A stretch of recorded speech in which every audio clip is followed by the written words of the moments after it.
Hopefully y'all came here. So everyone get real close in here. And are we missing people? No. 1, 2, 3, 4, 6, 7, 8. Okay, everybody's here. So the first thing is everyone has a general flyer for the area. Does anyone not have one of these? Let me just use it for now, and then we can get more of these. This is a really comprehensive flyer for a BLM area. I've never seen one quite this good. And it has a lot to do with the fact that this area has been studied very heavily, even though it's in a remote area. It's been studied for over 4 decades. And one of the most comprehensive petroglyph studies ever conducted happened here in the 70s, where they located over 21,000 individual pictographs on rocks. Most of them are petroglyphs, what we're going to see. So just for a quick lesson, their pictographs are literally paintings on rock, and petroglyphs are when native cultures peck the surface of desert varnish off of typically basalt, which is what we're going to see here. I've created an amendment to the brochure, so if we could just hand some of these out, which just adds to the petroglyphs they got on there, and it might help us, this is a good one for you, identify some stuff today, which we'll then talk about tomorrow.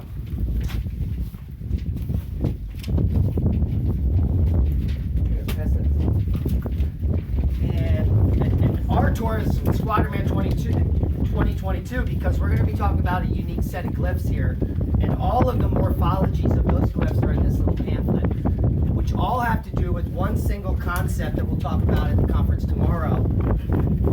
And I'll just give you a quick background on the idea of Peret's paper. If we were all here in a time in antiquity when there was a huge solar proton storm that came from the sun, and we can just pick the Charlemagne event at 775, 774 AD. If we were all alive at 775 AD, as the sun was setting at the campground, just to the north here, what we would see is a spectacular feature in the sky, which is emanating from the North Pole. It would be emanating from the North Polar Aurora region. The auroral region is a ringed area that we're well aware of for decades, where the aurora emanates, and it's about 18 degrees from the rotational pole of Earth. Now, recent plasma physics have told us, and people like Birkeland, that this is a current. This is a circular electrical current that is coming in the North Pole of Earth, which goes out and it connects to the sun, and then it connects to other places in the solar system. This Birkeland current is where we get the Auroral Belt. Now, if you look at scale, and we'll see some slides tomorrow where you'll see the scale, the Auroral Belt is simply the illumination of the edge of that ring on the North Pole, just a few, maybe 100 miles up into the ionosphere. That's it. But if we were to multiply that power by 4 or 5, 10, 100 times, instead of getting aurora, the entire column would illuminate out into space, thousands of miles. So what we'd be looking at here would be a very significant feature in the northern sky that as soon as the sun started to set, you would see. Now, depending on how much power is coming into this Birkeland current, which we call the aurora, you would get different features in the sky. And we're going to see all of them today. You would get the Jacob's ladder. I'm sure you've all heard of that. Which are these types of set of glyphs. Actually show the entire discharge feature in whole, in totality. Based on Peret's studies, the most amount of Z-pinches you can get in a plasma instability, which we would be seeing to the north here, is 9. And when you look at all the ladders, the biggest ladder you get, Jacob's ladder, has 9 pinches. So you can get 9 or 7 or 5 or 4, and if you turn it all the way up, it's almost like, you know how we used to fold a dollar bill? When the highest plasma version is the Squatterman. So all of the Z pinches collapse onto the final pinch, and you'll get the top and the bottom of the plasma discharge. So, and it literally looks like Squatterman, and that's when the 2 dots would light up, which would be all of the 9 Z pinches collapsing to 1 Z pinch. So literally you look to the north here, and it would probably cover a great portion of the sky. You would see a gigantic purple discharge of a Squatterman. Or in an earlier phase with a lower charge, you would get an entire ladder that just goes up into the heavens. And this would be one of the lower discharges. Now, some of the oldest petroglyphs in the world are just these two eyeballs, and they're called the Waginda in Australia and New Zealand. You've all seen the caves of the Waginda. These can go back, they claim, 20 to 40,000 years. So the eyeballs that they're looking at there, the reason they're only seeing that is because they can't see the rest of this. And if you look at where these caves are, they're towards the equator. They're up in northern Australia. So if we were to go towards the equator and look back up at this discharge, most of Earth would be blocking it. So what they're looking at, when they were looking at the Waginda, is just a portion of the discharge. Does that make sense? Can I add something here? Yeah. Just that, I mean, the giveaway to all of this too, right, is that geographical thing where people in various places are seeing the same things or a version of the same thing in the sky, which is why you find these kinds of petroglyphs all over the world. And we just happen to be in the right latitude here, where we're far enough north that most of the visions that you can see that go up all the way to the North Pole or Santa Lips, we would be seeing most of the entire discharge. So that's the whole idea. Now, real quick, are there any questions on plasma petroglyphs? Because tomorrow all your answers will be answered in my talk on the science of it and how they came up with all this. But are there any questions about that? Question. You used to talk about like Project Sapphire. Yeah. You remember that? Yeah. And the electro theory of the universe. It's still happening. It's still happening. So Yeah. you still do believe that that's an actual possibility, even though that they can't prove it. Nobody can disprove it, I guess. Yeah, the Sapphire is just them doing an experiment to prove the electric sun model. Yeah. Doesn't matter if the electric sun is true or if the sun is liquid metallic hydrogen, like Robitaille thinks, or it is a thermonuclear machine that's burning out, like we all were taught in grade school. It doesn't matter, because we know that it discharges. There's coronal mass ejections, we know about the solar cycle, and we know about these historical solar proton events. So that's a whole different argument. I appreciate it. Yeah, yeah. But I believe what the Sapphire Project is doing is the best science that there is. So real quick, let's go over the geology of this area. It's very interesting that the sedimentary rock that we're in here is the same exact rock where Leah and I live, 6 hours north of here. It is the Mesa Verde group, which is also Zion and Bryce and all those areas. So this sedimentary unit is very pervasive in the Four Corners area because it's flatline. So it's not bent or anything. So pretty much if you drive to the right elevation in the whole Four Corners region, if you're at the right elevation, you're going to be in the same sedimentary rock unit, which is not typical for most places. All out in Iowa and places like that in the middle where not near plate margins, all the rock is flat. But out here, we're in all these volcanic rocks that we're going to look at today, and we have the Rocky Mountains, right? This is where the gold rush happened. So this, and we have mountains everywhere, right, over there? So the geology out here is unique, and that's why the Rocky Mountains are here and people come here. But only where the mountains occurred, where the volcanics pushed up, are there mountains. So it's a very unique spine in the Rockies that geologically, for some reason, pushed up out of the flat-lying rocks. It pushed up. It didn't get smashed and bent up. Everything's flat here, and the volcanics came up. And they all happened at the same time. All of the volcanics from here all the way up to Wyoming in the Rocky Mountains are all tertiary. They happened between 23 million and 30 million, that's an idea, years ago. And that's when all of the hydrothermal fluid, all the precious metals, all the minerals were placed here. All the crazy stuff happened here 23 to 30 million years ago. Since then, nothing has happened except some volcanic activity. Now, after that major emplacement of volcanism, which these basalts, this is a sill here. A sill is when magma gets intruded into sedimentary rock and forms a layer, as opposed to a dike, which would be when the sedimentary rocks crack and it shoots vertically up as it's stripped this way. So we're going to be looking at a sill, which is a flat-lying intrusion, which literally, as you drive up or leave, you can see it. sitting on top of the sedimentary rocks, it forms this hill. The reason it makes a hill is because it's a type of basalt that's very impervious to weathering. So it's protecting the sedimentary rock below.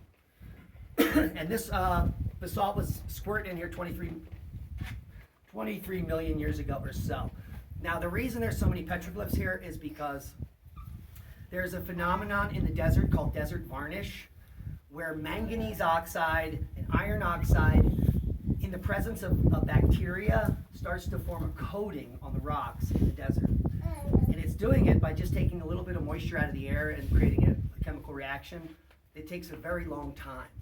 And these desert varnishes build up just like sheets of paper.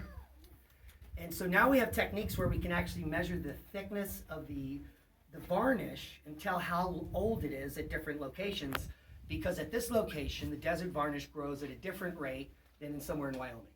Does that make sense? And so now they have a technique where, and you will see it here, about 90% of all the petroglyphs are from a group of natives called the Hornata Mogollon. And the Mogollon lived from here to this ridge and west into Arizona. And they didn't go up to the state line so much because there were many other tribes up there that didn't like them. So the Hornata Mogollon were here during the heyday of all Pueblo people, 900 to 1200 AD. That's the peak of the empire. And that's when all these petroglyphs are assumed to have been pecked. But what we're going to see is the majority are those petroglyphs, but when we quickly go off the trail, we'll see some petroglyphs that are much older than those petroglyphs. So that's the historical context here. And back to the desert varnish, we'll see evidence where the Hornata Mogollon glyphs, which are from 900 to 1200 AD, are very clear and sitting right next to other petroglyphs that have varnished over. So you can see that in a fresh glyph, it's whiter because they got all the desert varnish off. And if that sits for thousands of years, that slow process of manganese oxide will build up and cover the glyph. And you'll all be like, hey, look, this is an old one. And some of them are so old that the desert varnish has now covered it over that you can't recognize it. And that's the unique thing about places like this. They're so vast, and you'll be so focused in on the amazing things you're going to see that you're going to miss 80% of it. It's crazy. And we go back to places that Rex and I have seen everything. And that's just not true. It's just not true. There's so much to be found here. This area is unique because most petroglyph sites are on cliffs where they were facing north and tapping on them. And the reason most people, so here's the cliff north, this is where most of the petroglyphs are. And so the reason that would be is because if they're doing mostly petroglyphs of things they're seeing in the sky, they have to be looking at it. So if my cliff is here and the north is there, this is where I'm tapping in the glyph. You could also do it this way, I guess. Or any other way, but the majority of plasma petroglyphs, when you find them, or what we call that, are facing north. And that's just a unique phenomenon. We may or may not find that here. In fact, there are some Jacob's ladders here that face Sierra Blanca. Yeah, you may notice too that some of the glyphs that face Sierra Blanca seem to be speaking about it. You'll see what I mean when you see them. So not necessarily like a Jacob's ladder, but a glyph that would suggest like a rain-making phenomena, which is really what mountains do. And there's one glyph at the top of the hill where it looks like a Spaniard, you know, the dude. And he's right here when you're looking at him, and you'd be looking literally at Santa Fe where they would be. So that's a pretty interesting phenomenon. Take notice of what you're looking at and then what's in front of you, and maybe what they might be describing. We're going to see step pyramids here, which, how many places have you seen them?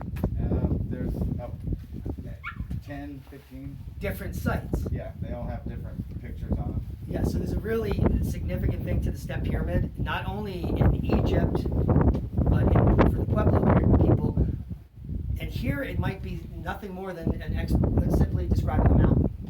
Because when you see them, there's usually a mountain in front of you. Mm-hmm. And so it might be a type of map. This particular area, I think there might be a lot of maps. If you look at the anthropology of the area and what they say about the glyphs, most of it is nonsense because they don't account for anything that we're going to be talking about all weekend. And then if you go talk to elders, their stories don't match the stuff they write in the book. So definitely, we don't know anything about anything. Well, even too, like sometimes glyphs will suggest something about the geography or the climate, but like bear in mind at the time the glyph was made, the climate might have actually been a bit different here. You know, I was going to mention something also that Ransom just brought up. So you brought up that the Mountain of the Gods is close by here. Yeah. Now, as soon as he said that, I thought, okay, that's where they landed. Whether or not they were space people or highly advanced human civilization that had the capability to fly, I think that's where they landed. And I think the natives saw that. They were blown away. And then it talks about the 4 kivas and the 4 different peoples breaking apart, essentially, and going to different places, right? As you were saying? This one, actually, with the Mescalero Apache, they believe the 4 teachers landed up here, and that's where they base all their teachings of, and it's all based around Sierra Blanca. They actually own the very top there, which is one of the few 12,000-foot summits that you can actually just walk to. Cool. Wait a minute. I read they say it's 12,000 feet. Well, so that reminds me also when you read about the ancient Sumerian stuff, where Oranos came out of the water to teach civilization what to do. They landed on. Okay, what do? They land on top of a mountain. The natives are blown away. They go up there. They teach them civilization, culture, different ideas, different farming techniques. Teach them about the stars, and then that information gets spread. And then you got the white sands over there, the 33rd degree parallel, and all these petroglyphs. The fact that they had that kind of patina that Diamond's talking about, I think it all matches perfectly. Because I don't think that just because of the patina necessarily they would make all those petroglyphs. They had to have that to do it. But this place is sacred. I think this is like a sacred holy site, essentially. Well, not only that, if you look at the terrain around here for probably 400 square miles, this is really the only habitable zone that you're going to find elk, deer, fish, stuff like that. Nice. And that's actually what's painted along Well, the yeah. rocks. On a lot of it is telling you that there's food right here. Yeah. And there's a lot of references to some kind of underpassage, or maybe on some of these step pyramids, you'll see they'll have different animal depictions above it. And below it, what looks like a doorway that the river goes in. So I don't know what that really references. But you'll see several of those. There's at least 5 of those, a step pyramid that either has a frog or birds. Really unique patterns. And remember that this area, the reason the Pueblo flourished in the entire 4 corners is because it was not like this. The climate was not like this. Something happened around 1210 where it got dry for a very long time. We're talking decades. And that was the end. And then you can see all of the cliff-dwelling cultures and all the pueblos at like by 1250. There's no one here, 10%. So everyone left because it got dry. And then the Spanish came and they overgrazed sheep from here to Canada, which left it drier. And now we have this. We've got this huge desert that goes from here to Canada. And the weather patterns we're dealing It was with right wet. now. This is called 3 rivers because there are really 3 rivers. Like Ransom said, they all came together. It was awesome here. Yeah, I mean, think about it. In Idaho, they have all those places called Smith's Ferry in Idaho. That's probably because they had a ferry that got into there. There was so much of the land underwater just 1,000 years ago. So right now, the weather changes, the way that it's changing out here, and all the drought that we're getting. Do you think that we could be seeing a similar situation like they did 800 years ago? Yeah. Imagine what it's going to be like in Phoenix, dude. It's a 1,000-year Imagine what it's cycle. gonna be like It's in called the Phoenix. Waginda cycle. Or these cities, these big cities that don't have water. What happens when you got 5 billion people in a But not in a everywhere desert city? experiences drought. There's some areas that are extremely wet. The Northwest is a record wet, and people are sick of it, and they want to leave. It hasn't stopped raining for 4 months. So where it gets dry somewhere, it gets wet somewhere else, and that's why people migrate around. It has nothing to do with you. Well, except when you have major It's your fault, Ken. except when you breathe have too major much. cities pulling huge resources of water from an area, right? Right. You That's know, why we're Right. nowhere near that. Yeah. Like California took huge amounts of water from the Southwest, and that's why there's farming and greenery there now. There's Yeah, actually California's a a really shit show. nice campsite up there. The road's closed, but it's like right under the mountain, and you can tell right up there around the All right. campsite where it's all forest that all of the Are you snow done? melts off directly down.